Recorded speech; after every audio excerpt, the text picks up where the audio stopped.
Yes. What is up, everybody? Welcome back to the Framework, another episode of the Lion and the Physique. We have a very special guest, Jack Singleton, coming off the NPC Universe stage a few weeks ago. Dude, fuck it. Let's dive right in. How we doing, guys? Good, man. Doing real good. Way, like I said earlier before we started recording, it's definitely much more alive than I felt two-ish weeks ago in peak week. How many Um, weeks did you prep for Universe? so it was so I did two shows in Yeah. 2024. I started prepping for Mets April 4th. The show was April 4th. I started prepping for that in January. So that was January to April, and then right from April to Universe, which was in July, started just basically whole like we gained a couple pounds, held that physique, and then went back into a cut. So essentially, I wasn't out of the deficit per se for more than like a week or two. So it really was like 7 months of dieting, which was the longest time I've ever dieted in my life. So it was definitely a learning experience. That's the natty life, man. Todd and I always joke about it as being natural athletes. It's like, dude, every prep is 20 weeks. It's like Mm-hmm. prep for 20 weeks and then that's like the first show, right? Like the first show is in 20 weeks, and then if you want to do anything else, you got to kind of go from there. And yeah, man, it takes up a lot of time, but I mean, we all have like this unmatched like passion for what we do, and for bodybuilding, that it's just like I almost can appreciate the structure more. And I don't want to speak for you guys, but it's like I just want, let me eat the same 5 meals every single day, keep the cardio light, let me get in and train 4 or 5 days a week. Like, and then when it comes for prep, right, your mindset changes a little bit, but you shouldn't feel like your entire lifestyle now has to flip. You should be able to carry in, basically from a meal and cardio and training perspective. I mean, obviously, Jack, with you being enhanced, some things change there, more blood work and stuff like that you got to be mindful of. Um, and then yeah, just like you miss a couple birthdays and some holidays, man. It is what it is. You can get them next year, right? What's up, Todd? You're quiet down there, man. Just listening on you guys. So Jack, how did you get into bodybuilding? Like, I always like to hear those stories from people. What was your ascent into bodybuilding? How did you get started? What made you get started? All the good stuff. Yeah, so I started going to like our high school weight room when I was like 16 or 17 years old because that's just like what athletes did. I was a baseball player, wrestled a little bit, but was mostly just baseball, and like it was kind of like that's what you did when you weren't in season. You went to the weight room and you trained. So I started doing that in high school, and then I started actually looking into like bodybuilding nutrition, bodybuilding training, like how to optimize all that my like junior to senior year of high school. So I was probably like 17 years old. And that's really where I was like kind of fell in love with the sport, where watching bodybuilders, like looking at the Mr. Olympia competition and being like, whoa, how do these guys get to this level? So that's really what I started taking like the diet and the training seriously, not just going there for fun, not really know what you're doing. Um, and then I did my first natural show at 19 years old, 19 years old. And then after that, I made the decision to become enhanced about a year later, and took about 3 or 4 years of just off season enhanced. And then finally did an NPC show. So it's been when I look back on it, it was like I've been training for almost 10 years now, but it was like bodybuilding for about seven, which for most people, even though I'm 26 years old, that is a pretty substantial amount of time. I always Definitely. joke with, I always tease Todd because I'm like, dude, you're 45 years old, you look 25. And we talk about how like I got on stage for the first time in 2014. So I'm like, I like to consider myself to some degree like a seasoned bodybuilder, right? Like we've been doing this for over a decade now, most of us. And Todd's like, yeah, I got you guys beat by about like 15 years. Well, Yeah, now pace yourself. I'm curious, like, kind of with you guys as because you guys mostly compete in OCB, right? Like that's Yeah. your federation. So I mean, I guess it's going to tie into what we talk about later with the whole NPC universe trying to be a natural open bodybuilding show. But I have noticed with the increasing trend of people wanting to get in bodybuilding, a lot of people are starting with OCB. And with you guys being OCB athletes, do you notice that there's just more and more of these of athletes at your shows in general compared to like years and years ago when you guys were competing? Yeah, I mean, Todd, I can jump in here if you don't mind. Yeah, dude, the competition is so dense, and there's so many more guys and girls that we're seeing at these shows. I think the problem that OCB has, and Todd and I have beat this to death in previous episodes. It's like they're having more and more athletes, and the classes are deeper. But it's almost like the judging criteria is changing show to show, and that's not unheard of in bodybuilding. But it's almost like, if you do this show, the biggest, most conditioned guy wins, and then the next show maybe it's just the most conditioned guy, right? Like size didn't matter that much to that judging panel. So with NPC, it's always been like the biggest guy with the most conditioning will always edge out the guy who's a little smaller with crazy conditioning. Like, I mean, we could sit here and split hairs and talk about judging criteria all day. Yeah, man, the OCB is definitely, in my opinion, and from the shows that I've seen and gone to, is like they're deeper lineups. And a lot of people kind of look down on these natural organizations because, I mean, NPC is God, right? I think we can all agree with that, just from a notoriety and credibility standpoint.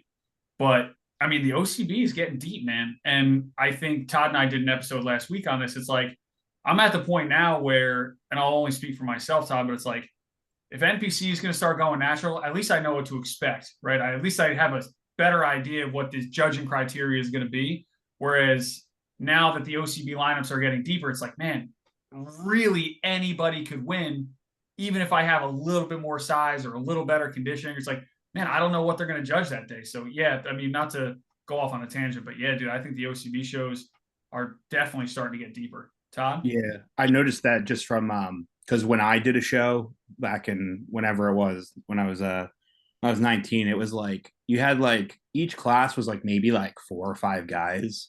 And then I had an athlete, a natural athlete, do a show, and there was like every single class was like 6, 7, 8, 9 guys. And then classic is just blowing up. I feel like in OCB specifically, just because it's like become that more I don't know, favored look, I guess, where you have legs, but you don't want to have that like freaky-ish factor and leanness of bodybuilding, I guess. But at the same time, like you said, it's just like you don't know what this judging criteria is. So what do I bring at the show? Like, do I go for the more conditioned look? Do I go for the bigger look? Like, it's supposed to be by division, but what do I do? And that's frustrating as an athlete and as a coach, because you're like, I want the best for my athlete, but I don't know how to peak them based on what are the judges feeling that day, or what is this judging panel versus that one.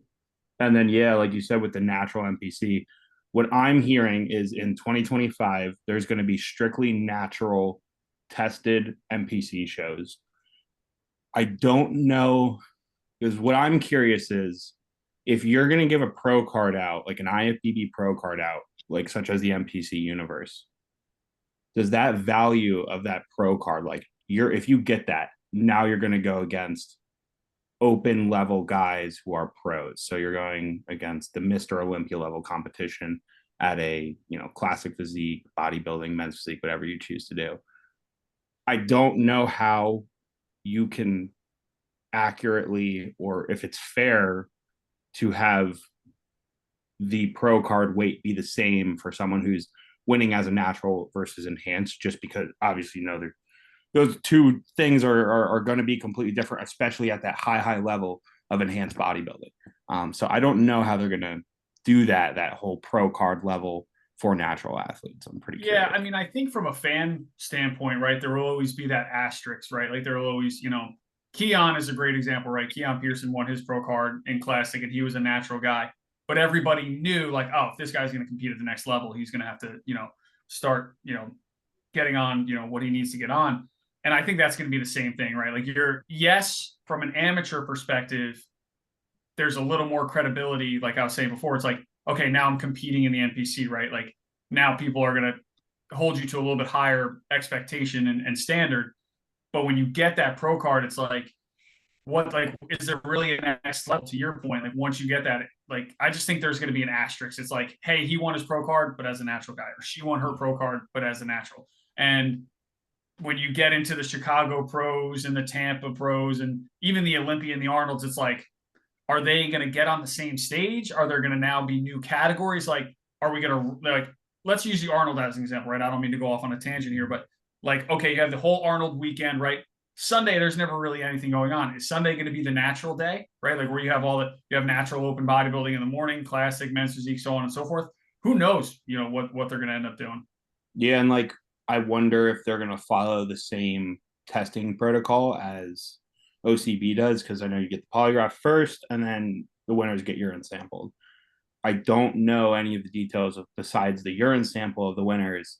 Like what I was kind of hearing backstage was like this could potentially be where they would start doing blood work to try to, and the whole idea of this is what I'm hearing from my end for NPC is that, and why I asked that question almost about OCB is because they're seeing how how many more natural athletes are coming out to the OCB shows and to other natural federations. And NPC wants to market towards those people to be able to bring them into their federation.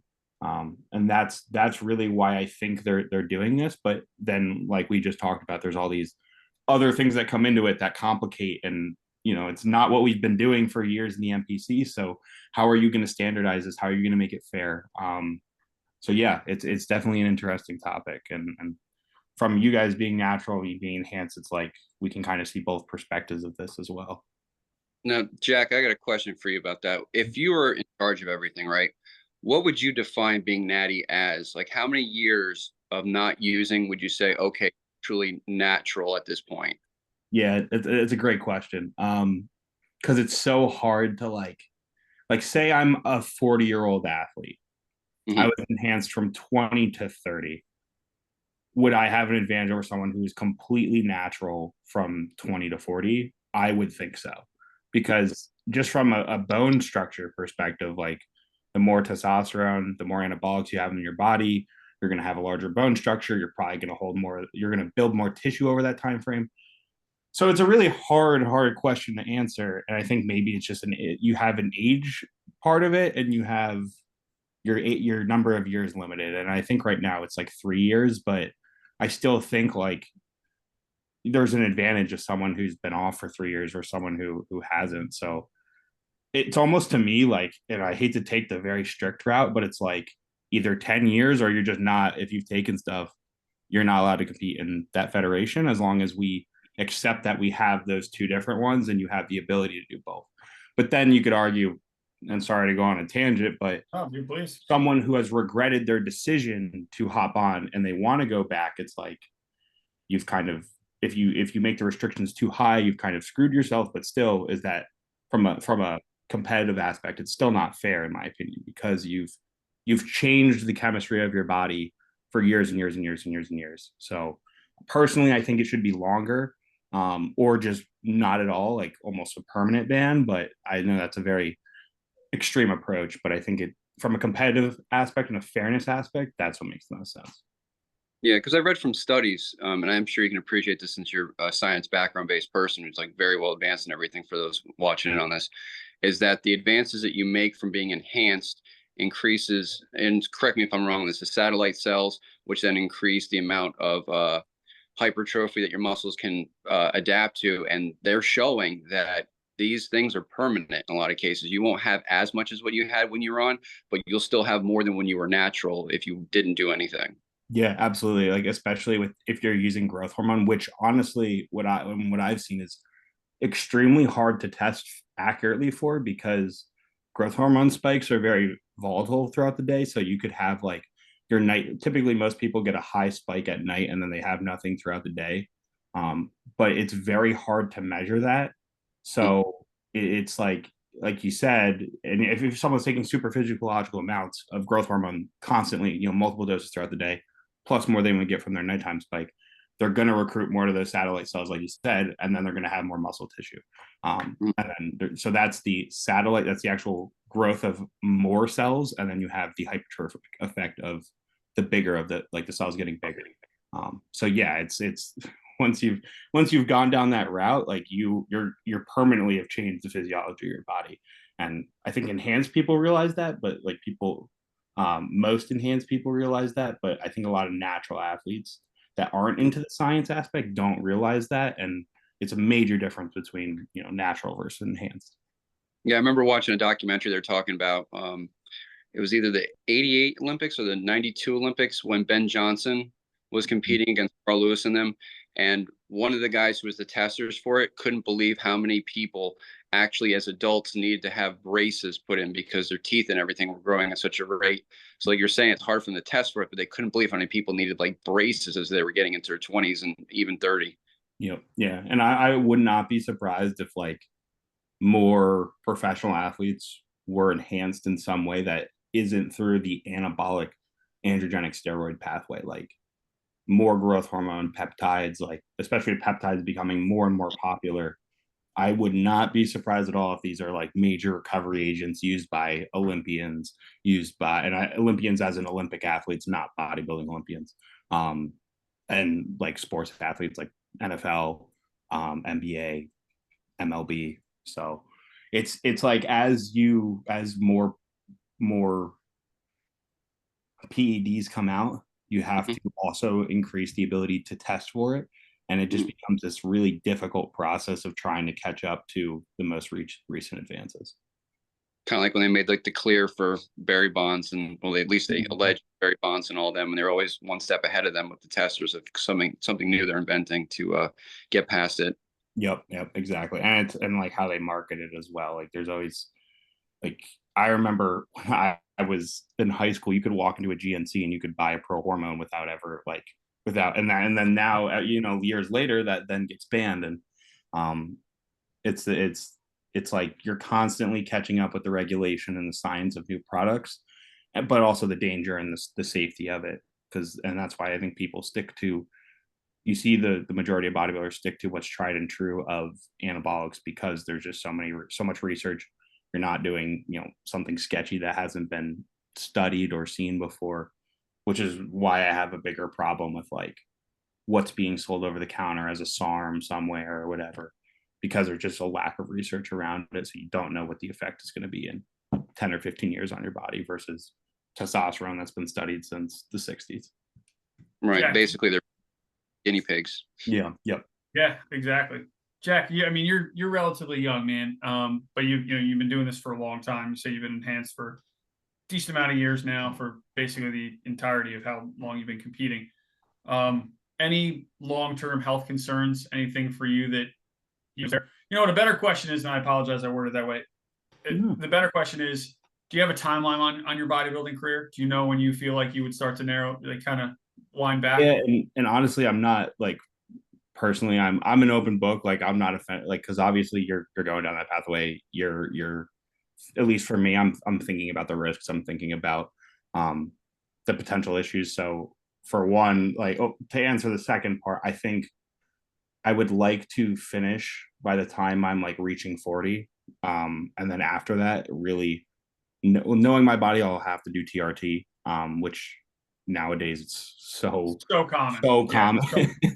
Like compared to what it was 5-10 years ago, like you hear everybody nowadays is on TRT. So that's kind of what I'm thinking. And like I try to stay very on top of my blood work. And the one thing I've noticed that's vastly improved that, which I'm going to be more on top of as I get older and I want a family, I want kids, I want to have longevity, is cardio. Like cardio, once I started doing cardio, my cholesterol markers, my blood sugar, all the different lipids for the cholesterol, even kidney and liver enzymes, all vastly improved.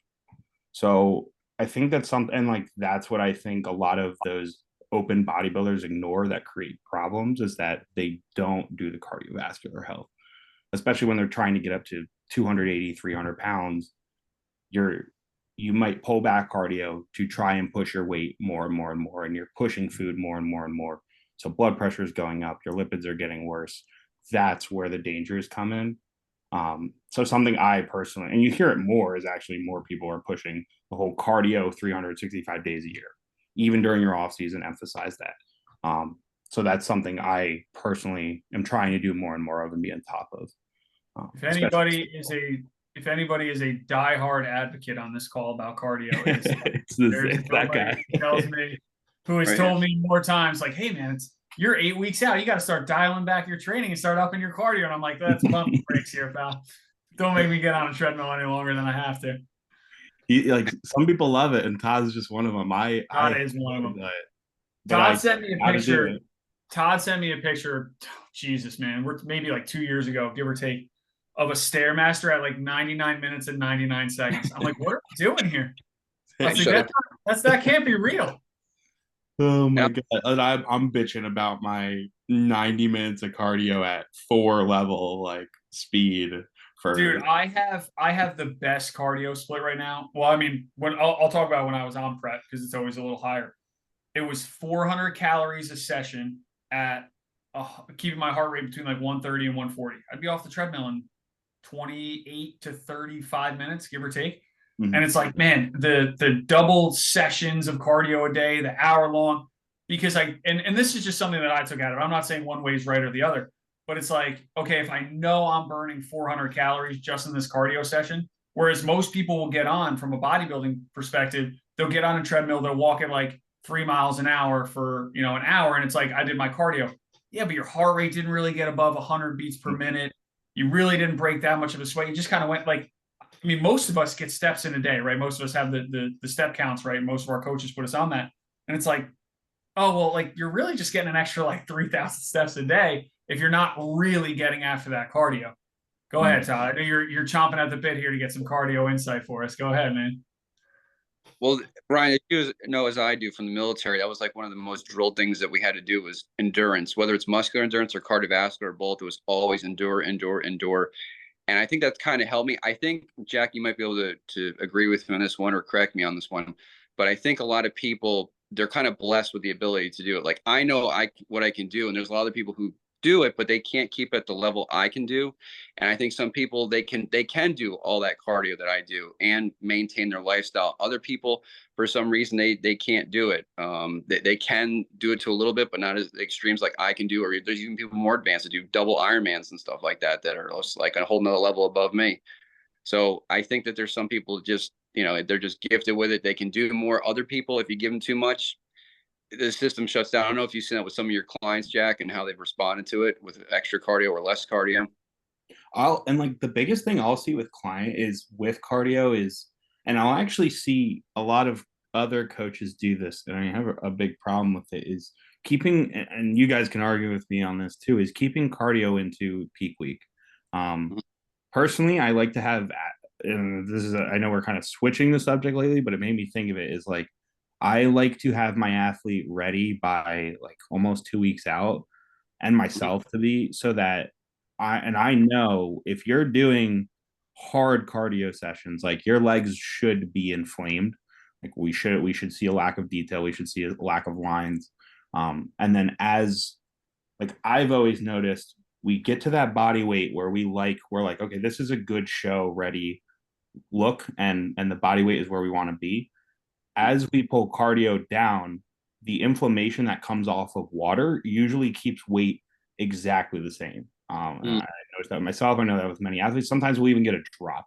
So I think that's the thing, is like some people have this approach where, or they need to get their athlete still conditioned at a week out. So they'll push cardio Monday, Tuesday, Wednesday, Thursday, Friday. And to me, it's just, it's a terrible, I don't know what you guys do in terms of your approaches, but I just think it never helps the legs, especially for like, you'll see it with wellness athletes and bikini athletes. And I'm like, why are we, your whole point is to have detail and lines in your legs. Why are we pushing so deep into peak week where we know we'll get inflammation? Todd, you run cardio all the way up till show day? I will, but I'll start pulling it back a bit. Just because of like what Jack said, and making sure my muscles are full. I know I can handle the workload, but if I do too much of it, I pull like all the glycogen and stuff out of my body, along with the minerals, electrolytes that I have to replenish myself. And that doesn't happen like overnight. It takes a couple of days to like really feel full again. So I've learned my lesson where I've done too much and I came in too flat for the show. And other ones I did better, where I kind of pulled it back slowly and gradually, kept the intensity a decent amount, and then kept the food high, and I looked a lot better with my legs and my upper body too. Yeah, I think for Jersey Natural, my last cardio session might have been that Sunday before the show, and it was maybe like 350 calories for that session, and then we went down to like 250, 200, and then by Sunday, Monday, we were like at like nothing. Like it was just like 8,000 steps a day, give or take. And then you just feel good, like you're itching to get on stage, nothing's hurting. You know, you shouldn't when your cardio is like through the roof. There's little things that you don't anticipate affecting you on show day, and you get there and it's like, man, I'm trying to hit a back double, or I'm trying to drop my glutes back and like my hips hurt. It's like, yeah, you're on a Stairmaster yesterday for 45 minutes. Like obviously your calves, your hamstrings, your hips are going to be tight. And then the same thing with like training, and not to continue to go off topic, but some people are blasting training like the Thursday before their show, and I'm like, what are we doing? Like, I mean, I not so much concerned for injury, but it's like, I'm telling you, this is going to affect you 48 hours later. And people will still be like, if you, even with when so I won't train Thursday, Friday. If I'm competing on Saturday, I don't train Thursday, Friday. But even with the posing that you're probably doing after every single meal, 6, 7, 8 times those 2 days before, like I will, especially after show day, I'll be extremely sore just from the posing itself, and like adding training on top of that. You're not gonna have the best look on. Something's gonna hurt, something's gonna cramp. Like, and for natural athletes, and we talk about the almost the inability to recover when you're natural, because you're really relying on sleep and food. And like if you're smashing training that Wednesday or Thursday before a show, there's a good chance that you're so depleted as it is right now, and ideally you're starting to either kind of moderate your water intake, or maybe you're starting to come back a little bit. By Thursday you should start adding water again. That's neither here nor there. But yeah, for a natural athlete, it's so important to monitor like those minuscule aches and pains leading up to a show, because you're not going to have anything else to help you the day of except for that food. Yeah. It's interesting. Like, I forget there's if there's one thing where there is so much extra shit thrown at it between natural and enhanced, it's peak week. Like, yeah, with diuretics, with drying agents, with anti-estrogen, like there is that sometimes I forget there's a lot more you can throw at the body when you aren't limited by the tests of being natural, like the standard for being natural, because there really is so much more you can do to get that dry look. And like if you see something that's like watery, you can like fight it with something else drug wise. And that is honestly, I didn't realize until we were talking about this, probably one of the biggest differences between enhanced and natural. So we have about 10 minutes left, and I wanted to I know Todd and I had talked about this too. At Universe, how did you approach, like we talked about, the differences in every, prep is different, right? So how was your peak week different from each show? And then what the hell happened backstage at Universe? That so many guys, I know the answer, but that some of our viewers won't, that so many guys just decided, because you look at those pictures and the guys that were holding those trophies at the end of the night were not the guys that should have been holding those trophies at the end of the night. So talk us through your, how you approach your peak weeks different for both shows. And then, yeah, man, drop the bomb. So, and keep me on track here if I go off, but I'll try to get both of these answers. So first, for the peak week, we did a Mark, my coach Mark, we did a mock peak week at a week out, because I was ready at 2 weeks out. We just wanted to pull body weight down a little bit more, just to get a little bit more detail out, especially in the glutes. So we did a mock peak where we ran basically low carb, 100 grams of carbs Monday, Wednesday. And for me, 100 grams of carbs is very, very low. I'm usually someone who, like off season, I'm taking in 600 to 800 grams of carbs a day. So for Monday, Wednesday, Friday, it was 100 grams of carbs, and they were all around training.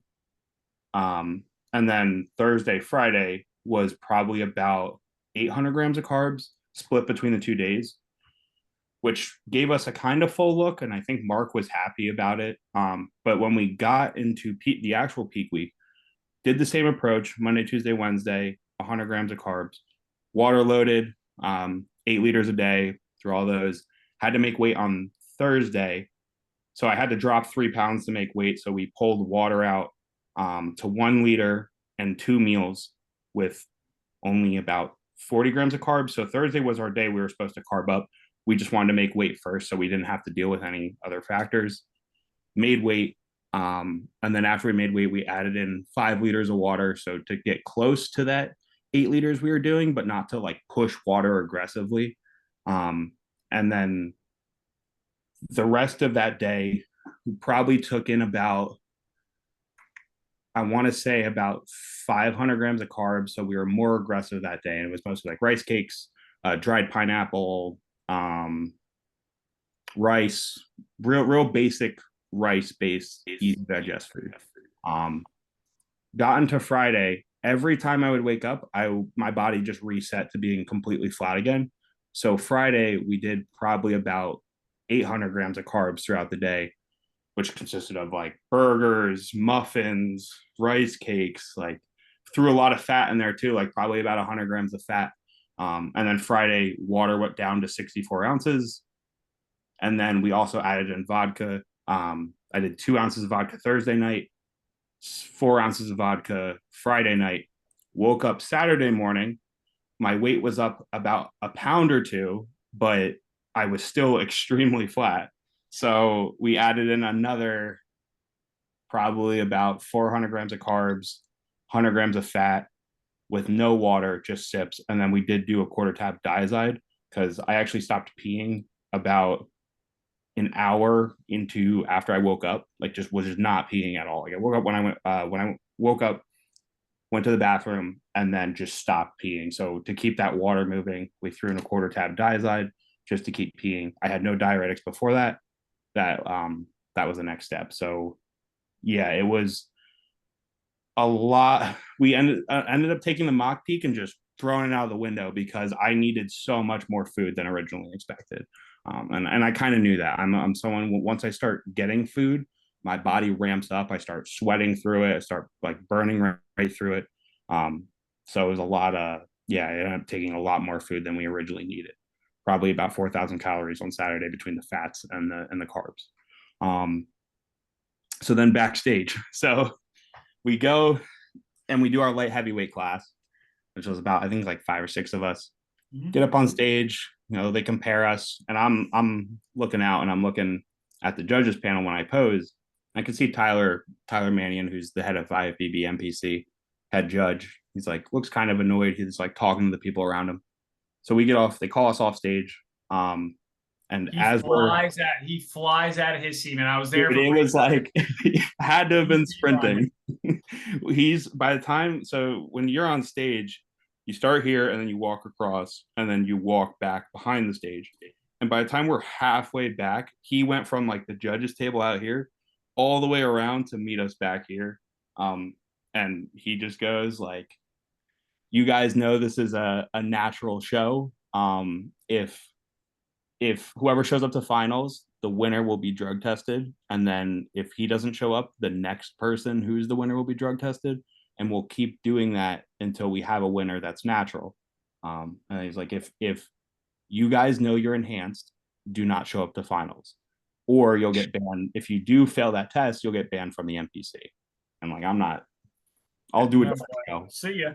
I'm not gonna risk that personally. Yeah. Maybe someone else might, because that was the kind of the conversation I was having with people backstage. I was like, do you risk this? And even when Tyler left, like all 6 of us were like, are you natural? No. Are you natural? No. Like none of us obviously were. Yeah.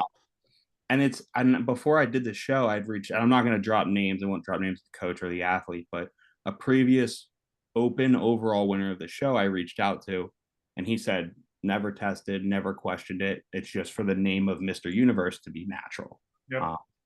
So yeah, that was the whole debacle that happened. I wasn't going to risk that.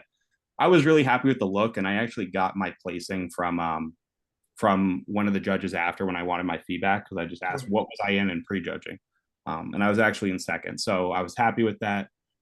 Even if I won, I wasn't getting the pro card because you got to win the overall. You got to win your class and then win the overall. So I wasn't too upset about it, and I got to finally enjoy some food after 7 months. So, but yeah, that was the whole thing. So yeah, I think he wasn't playing around, Jack. If the head judge got up and ran stage, he was not playing around with anybody. Oh, he was pissed. I could, and that's why I was like, maybe this guy's for real. Like, it was just odd for most of us who are fans of the sport or had loved ones and stuff competing, because it's like masters and all these other classes that weren't, you could win your overall, you can win the overall there and win your pro card, win your class and win the pro card, but open was just under a microscope. Mm-hmm. Yeah, and I'm like, what I don't get is just have open not tested and open like if you want to do that, but also like where I see it is like maybe they just use this show as the natural pro card show. But still, like, it doesn't, like that, like I said earlier, that pro card doesn't have the same value. But yeah, it's weird, like, because what are you getting out of this saying it's natural? Like, yeah, and you know what, I'm thinking 2025 with all the changes and the NPC natural and stuff, you hope that maybe they throw in another one or two non-tested qualifiers and stuff like that. And who knows what their thought process is there, and what's going to happen in the future. So hey man, regardless, dude, congratulations. You had a great fucking package. I wish we had known each other a little bit better there at the show. I would have grabbed you after prejudging. Any plans for rest of the year? Nothing for until next year. I want to come in as a heavyweight, so we're gonna take like a year off. I put on actually 10 pounds from last year's show to this year's show of like stage weight. So I think I was 200. I could be 210 to 215, compete as a heavyweight, and just take a year off. I'm gonna enjoy myself for a little bit and grow, because that's really where I see myself looking like a pro is at 5'8". You kind of have to be in that, like, unless you have freak genetics, like that 210, 215 range. Yeah, Felipe was supposed to be on the show today, and last minute he signed up for Chicago. Mm-hmm. He actually didn't end up making his height for Classic, so he's competing this weekend at 212. I know he announced it on social. We're just about 45 seconds left before this thing kicks us off. Todd, any last words for myself or Jack? Jack, where can anybody reach out to you on to hook up with you for anything for coaching?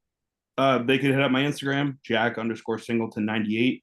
Everything's in my bio there. Make it simple. All right, I'll drop it in the bio. I'll drop it in the info for the episode too. Jack, Todd, as always, thank you everybody for watching, and thank you all for stopping by the framework. Thank you guys. Appreciate it.